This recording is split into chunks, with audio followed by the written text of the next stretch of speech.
Heute nähen wir Schritt für Schritt eine einfache, aber super coole Jogginghose aus einem Sweatstoff. Das Schnittmuster findet ihr unten in der Beschreibung. Viel Spaß! Hallöchen ihr Lieben, ich bin Juliana und heute zeige ich euch, wie ihr eine einfache, aber super coole Jogginghose nähen könnt. Die Jogginghose könnt ihr entweder aus einem Sweatshirt-Stoff machen mit angerauter Oberfläche, dann drin ist sie kuschelweich, oder mit einem Sommersweat. In jedem Fall aber seid ihr mit einer Jogginghose nicht nur super lässig angezogen und könnt zum Sport gehen, sondern seit Corona-Zeiten und dem Lockdown ist sie auch total im Alltag angekommen und lässt sich auch super cool mit einem Blazer stylen.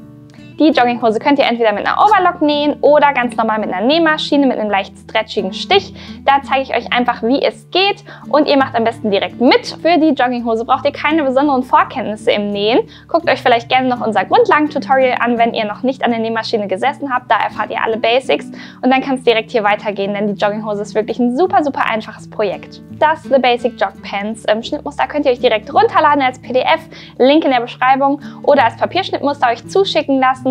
Oder wenn ihr genau die Stoffe nutzen möchtet, die wir auch hier nähen, dann könnt ihr euch auch super gerne das DIY-Set zuschicken lassen. Da ist dann alles genau in der richtigen Menge drin und in super guter Qualität.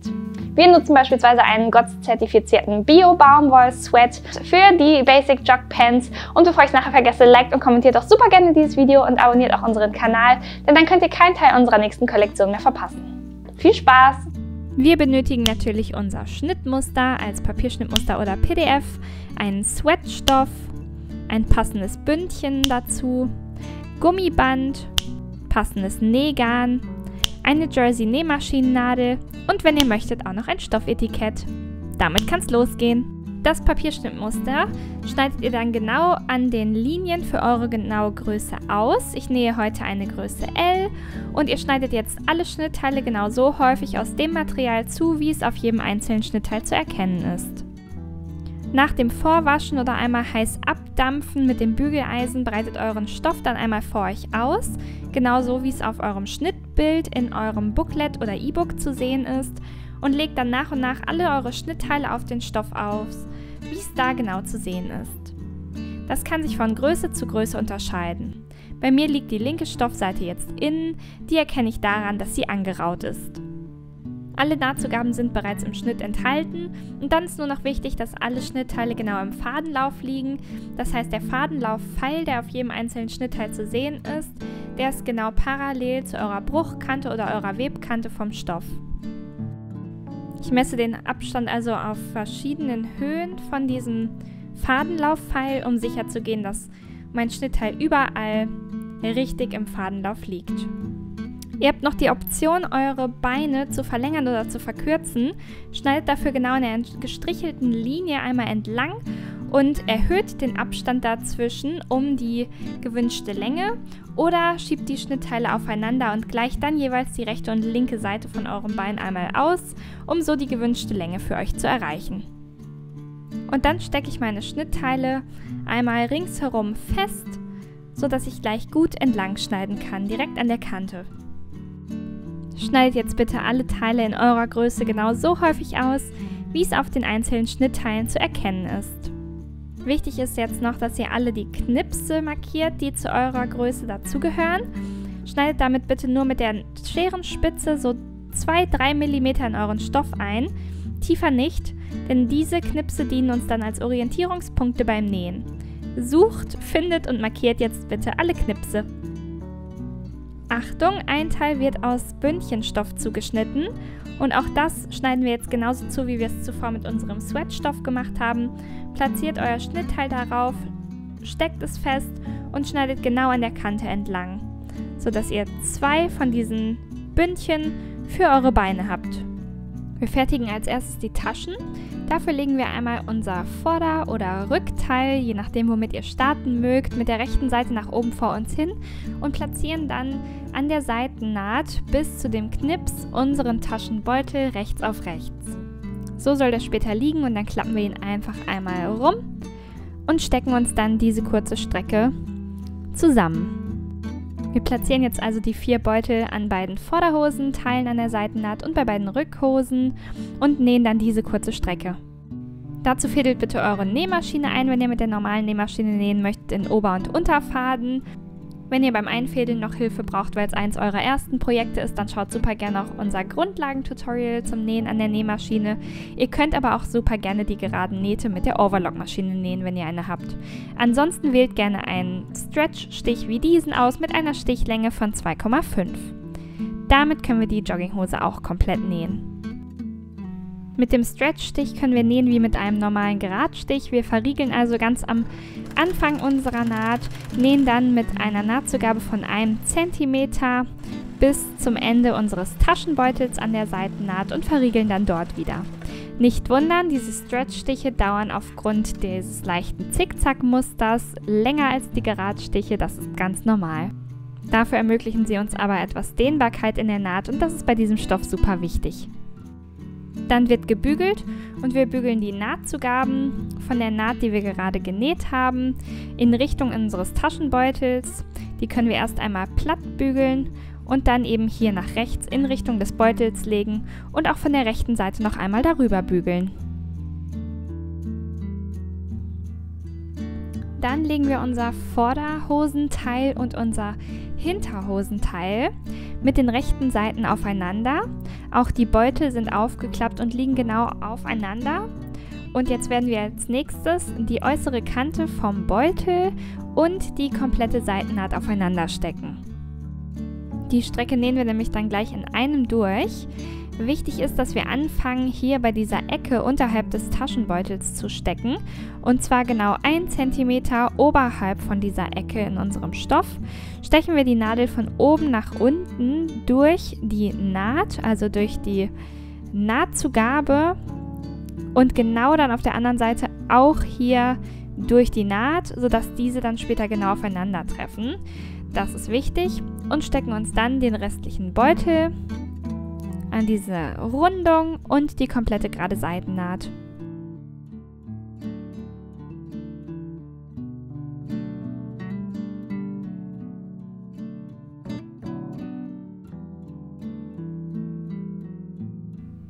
Dann nähen wir also von hier ganz oben, dem oberen Ende des Taschenbeutels, bis runter zum Saum. Ich fange jetzt hier oben auch genau bei der Naht an, wo die beiden aufeinander liegen. Da könnt ihr euch zur Orientierung und zur Befestigung auch eine Stecknadel stecken, damit die Nähte genau aufeinander liegen. Verriegle dann dort und gehe in die Rundung des Taschenbeutels.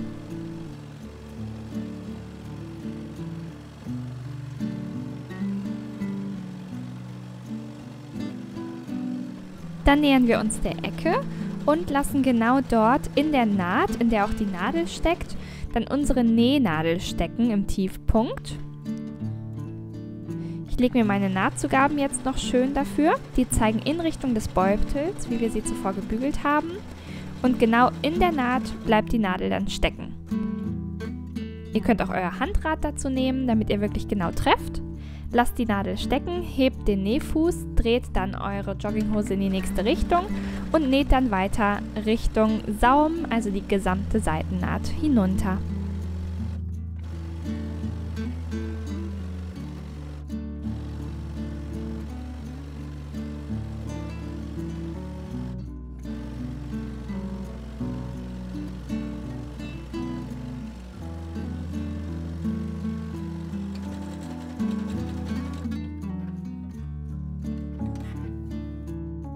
Die seitliche Eingriffstasche ist damit schon komplett fertig. Wir bügeln jetzt noch einmal über den Tascheneingriff, damit er auch wirklich schön scharf ist. Und dann bügeln wir noch die restliche Seitennaht, die wir gerade gefertigt haben. Und die Nahtzugaben zeigen dabei in Richtung des Rückteils, also der Hinterhose. Dann legen wir einmal die jeweils zusammengesetzten Vorderhosen- und Hinterhosenbeine rechts aufeinander, sodass die Innenbeinnähte komplett miteinander abschließen. Es liegt also jetzt ein Vorderhosenteil auf einem Hinterhosenteil und die Strecke des Innenbeins, die stecken wir jetzt zusammen. Die Nahtzugabe beträgt auch hier wieder 1 cm. Wir nähen vom Schritt bis runter zum Saum oder genau andersrum. Probiert es möglichst gerade. Auch diese Naht könnt ihr wieder, wenn ihr habt, mit einer Overlock-Maschine nähen.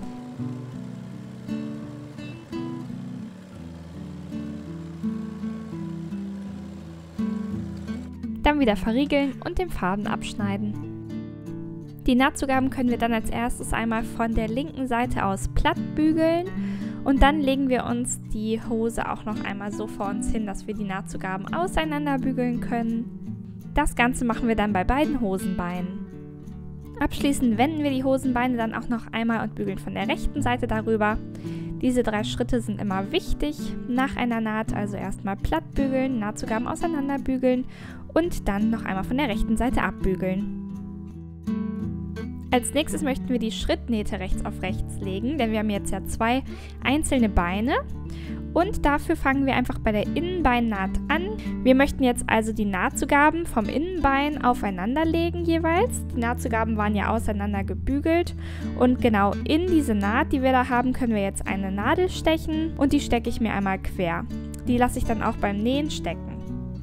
Dann nehme ich mir beide Schrittnähte von den Vorderteilen, positioniere dann beide oberen Kanten genau aufeinander und stecke mir auch die Strecke. Genauso mache ich das bei dem Rückteil dann auch noch. Alle Kanten schließen genau miteinander ab und dann kann man quasi einmal von der oberen Kante der Schrittnaht vom Vorderteil bis hoch zur oberen Kante vom Rückteil in einem durchnähen. So, wie gesagt, fangen wir jetzt hier an der einen Kante an, verriegeln dann dort, nähen dann über die Schrittnaht, wo wir die Quernadel dann stecken haben und auch dort können wir die Nadel dann stecken lassen, bis hoch zur oberen anderen Kante im Rückteil. Die Nahtzugabe beträgt auch hier wieder 1 cm. Diese Naht könnt ihr auch wieder mit der Overlock schließen.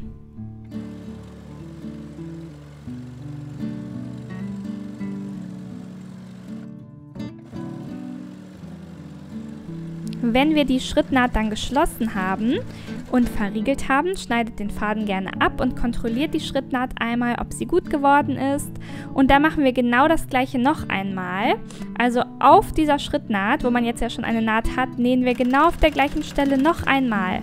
Denn es ist ganz wichtig, dass diese Naht die stabilste in unserer gesamten Hose ist, weil da einfach am meisten Kraft drauf wirkt. Und deswegen nähen wir genau auf der gleichen Stelle noch eine zweite Naht.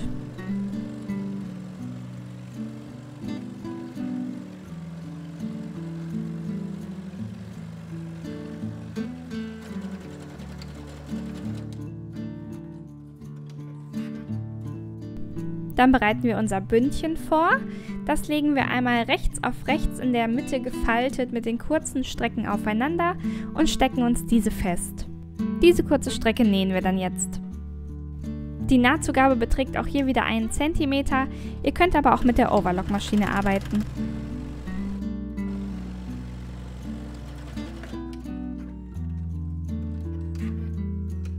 Die Nahtzugabe bügeln wir wieder in 3 Schritten. Erst einmal platt, dann auseinander. Den Schritt könnt ihr euch sparen, wenn ihr die Naht mit einer Overlockmaschine geschlossen habt, denn dann könnt ihr natürlich nichts mehr auseinander bügeln. Und dann abschließend noch einmal von der rechten Stoffseite. Dann falten wir unser Bündchen entlang der langen Strecke links auf links, sodass beide rechten Stoffseiten jetzt außen liegen und bügeln entlang der gesamten Strecke einen scharfen Bruch in die umgeschlagene Kante. Dann bereiten wir unser Gummiband vor. Da legen wir jetzt die Enden einmal aufeinander, so dass das Gummiband jetzt nicht verdreht ist und steppen da einmal mit der Nähmaschine drüber. Ihr könnt auch da weiterhin den Zickzackstich benutzen. Wichtig ist, dass ihr jetzt ganz häufig vor und zurück näht. Also auch diese Naht sollte ganz, ganz stabil sein. Näht da wirklich mindestens 5-mal hin und zurück. Da kommen wir später nämlich nicht mehr dran. Macht auch ruhig den Test und zieht einmal ordentlich daran. Das sollte einiges aushalten. Wenn ihr euch nicht sicher seid, näht lieber noch einmal drüber. Markiert euch dann genau gegenüber von der Naht im Gummiband einmal die Hälfte, steckt da eine Quernadel, nehmt euch dann euer vorbereitetes Bündchen aus dem Oberstoff dazu und platziert das Gummiband genau zwischen den beiden umgeschlagenen Lagen. Wir fangen bei der Naht, also der hinteren Mitte an und legen genau da einmal unser Gummiband flach rein und stecken uns das dann mit einer Quernadel genau hier in der Naht fest.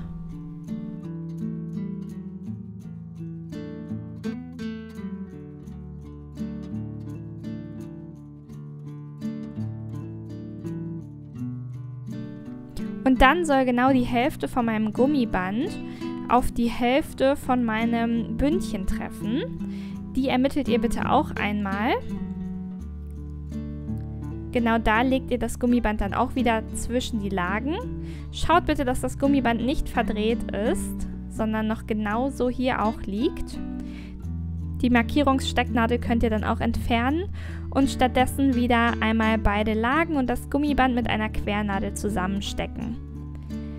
Wundert euch nicht, das Gummiband ist deutlich kürzer als das Bündchen. Das ist wichtig, damit wir auch diese schöne Raffung bekommen, aber auch die Elastizität zum Anziehen bewahren. Und ihr zieht jetzt einfach einmal an dem Gummiband, sodass es so lang ist und zwischen den Lagen liegt wie euer Oberstoff, so wie bei mir. Und das ist der Zustand, in dem wir das Gummiband und das Bündchen auch jetzt zusammennähen. Wir werden das Bündchen jetzt mit mehreren Nähten absteppen und beginnen dabei in der rückwärtigen Mitte bei der Naht und arbeiten immer in einem Zentimeter Abstand von der Kante rechts. Ich habe jetzt also das Gummiband immer noch zwischen meinen beiden Lagen liegen, halte mir dann schon mal die Strecke, wo meine Stecknadel liegt und wo ich die befestigt habe, aufeinander und ziehe dann jetzt beim Nähen die ganze Zeit so weit an dem Gummi und meinem Bündchen, dass beide Strecken gleich lang sind, während ich nähe. Wenn ihr möchtet, könnt ihr euch auch dazu noch ein paar Quernadeln als Orientierungspunkte stecken. Das ist vielleicht noch etwas einfacher. Dann würdet ihr die Strecken immer bei beiden, also Gummiband und Stoff, halbieren, genau aufeinander stecken und habt dann ein bisschen mehr Orientierungspunkte jetzt beim Nähen. Oder ihr macht es so wie ich und zieht dann immer von der einen Nadel zur anderen und teilt das Bündchen dann auf das Gummiband so auf. Während ihr näht, seht ihr schon, was hinten rauskommt, ist gekräuselt und das ist genauso richtig. Näht jetzt so lange, bis ihr wieder da ankommt, wo ihr angefangen habt. Wichtig ist dabei, dass die Strecken links die ganze Zeit miteinander abschließen, also die Kanten liegen genau aufeinander. Besonders bei der ersten Naht ist das jetzt wichtig, denn die befestigt jetzt ja alle Lagen aufeinander. Bei den nächsten Absteppungen ist das dann schon gegeben.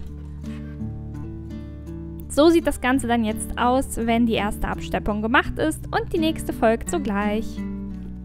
Die funktioniert genauso. Wir beginnen wieder in der hinteren Mitte.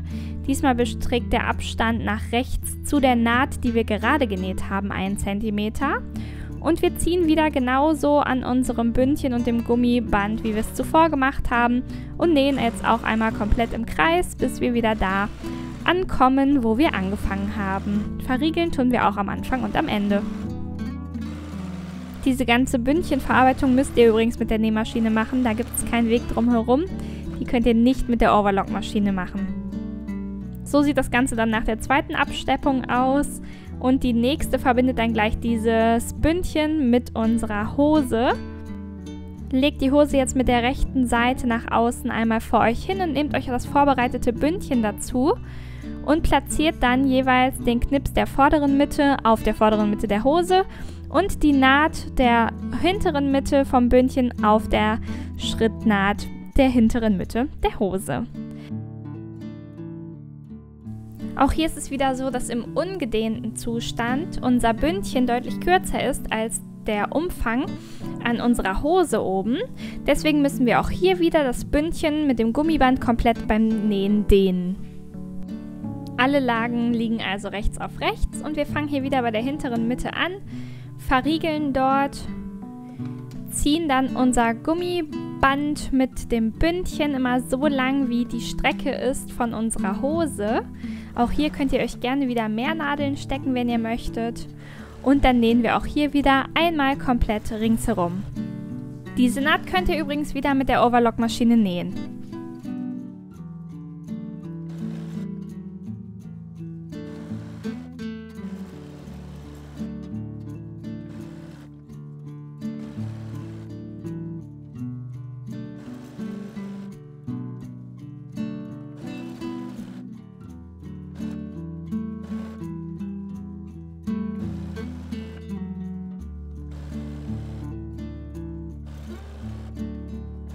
Wenn ihr wieder am Anfang der Naht in der hinteren Mitte angekommen seid, wieder verriegeln und dann ist das Bündchen erfolgreich angenäht. Dann haben wir nur noch die zugeschnittenen Teile aus dem Bündchenstoff über für unsere unteren Abschlüsse der Beine. Und die legen wir auch einmal als erstes rechts auf rechts und stecken dann die kurze Seite mit ein paar Stecknadeln aufeinander. Und diese kurze Strecke nähen wir dann als nächstes.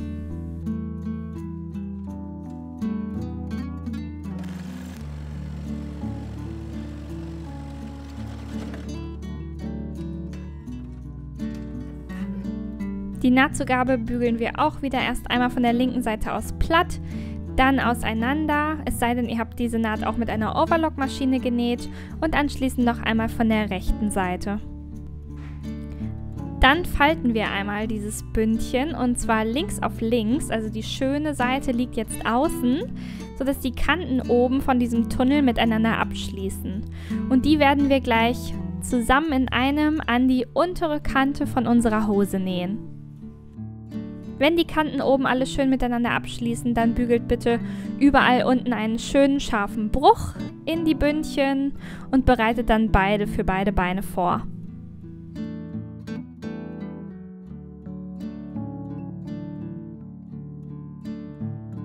Nehmt euch dann eure Hosenbeine und stülpt jeweils ein Bündchen rechts auf rechts drumherum. Die Naht vom Bündchen soll genau auf die Innenbeinnaht vom Hosenbein treffen. Hier ist es wieder so, dass das Bündchen deutlich kürzer ist als der Umfang von unserem Hosenbein. Deswegen machen wir es auch hier wieder so, dass wir gleich beim Nähen an dem Bündchen ziehen, bis der gleiche Umfang erreicht ist. Ihr könnt euch jetzt aber erstmal die Nähte aufeinander stecken und auch genau die gegenüberliegende Seite, also die Hälfte vom Bündchen, genau mit der Hälfte von eurem Oberstoff. Schaut, dass nichts verdreht ist und alle 3 Kanten miteinander abschließen. Und dann nähen wir hier auch bei beiden Beinen einmal komplett im Kreis. Wir fangen auf der Seite der Naht an zu nähen, verriegeln dort. Diese Naht könnt ihr auch wieder mit der Overlock-Maschine nähen. Ansonsten beträgt auch hier die Nahtzugabe wieder 1 cm. Und ihr zieht jetzt also so stark an dem Bündchen, dass genau die Länge bis zu eurer nächsten gesteckten Nadel erreicht ist und Bündchen und Hosenbein genau die gleiche Länge an der Stelle haben. So kräuselt sich nämlich dann gleich wieder das Hosenbein und unten am Bündchen sitzt es dann trotzdem enger.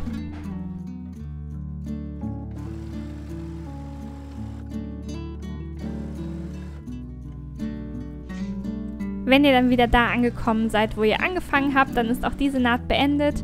Macht das gleiche bitte noch auf der anderen Seite und dann könnt ihr eurer Jogginghose nur noch den letzten Schliff verleihen und wenn ihr möchtet, noch ein Stoffetikett einnähen. Am besten in die hintere Mitte an den oberen beiden Ecken beenden und dann ist das Werk vollbracht. Ja, das war's auch schon. So schnell ging es mit der Basic Jog Pants. Ich hoffe, ihr hattet Spaß und ihr werdet ganz viel Spaß beim Tragen der Jogginghose haben. Ich hoffe, sie beschert euch schöne, gemütliche Tage und viele Komplimente und dann könnt ihr wieder sagen, ich habe es selbst gemacht, das gibt es nirgendwo zu kaufen. Ja, und damit verabschiede ich mich für heute und ich freue mich aufs nächste gemeinsame Nähen. Fühlt euch gedrückt und bis bald.